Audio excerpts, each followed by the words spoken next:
Definitely the best in the trilogy, Blade 2 is both an awesome vampire killing movie, but also a really stupid David S. Goyer movie that just so happens to be directed by Guillermo del Toro. My name is Jeremy, and I host Listening to the Movies on 101.7 Civil Radio or on www.civl.ca. I play classic hits from great film soundtracks, and last night I played Blade 2.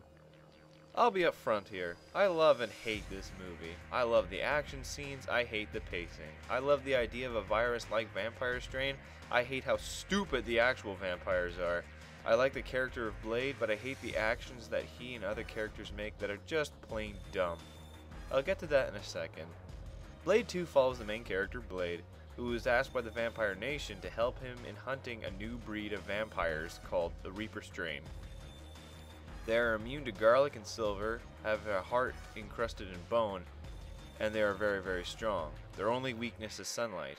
They're also like super crack zombies and are spreading everywhere thanks to the original host, Lomac.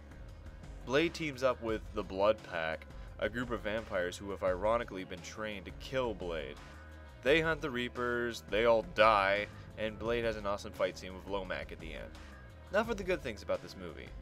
The action scenes are awesome, choreographed by Donnie Yen, who plays Snowman in the film.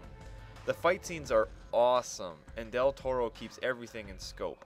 The change from CG to real is a little odd at times, but you get used to it. The effects are also a lot better from the first film, especially with the vampires dying. The action scenes are awesome, and this film paved the way for Del Toro to make his big hits like Pan's Labyrinth and Hellboy. Now for the bad. I actually could talk about this all day, but I'll keep it short. The Blood Pack, for instance, consists of the dumbest people I've ever seen since the crew of Prometheus. I understand if they're trying to show off how awesome Blade is, but the fact of how they get killed off so freaking easy just has David S. Goyer written all over it. Goyer did a good job with the whole story in the Dark Knight trilogy, but that's because Christopher Nolan was looking over the bugger's shoulder the whole time. In this, he has no one, so his moments of stupidity are rampant through the film. The editing time is off. The whole idea of keeping Blade close to a giant vat of blood at the end of the film is just so stupid. But like I said, it's a love and hate relationship.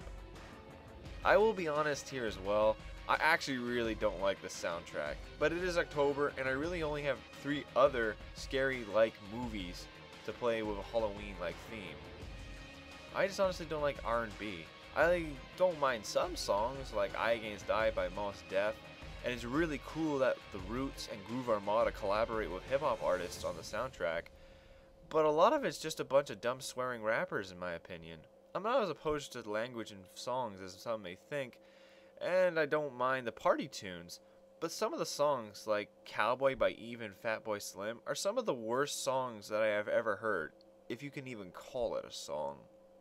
The real loss here is that Marco Beltrami's score is nowhere to be found, not on the soundtrack or on YouTube.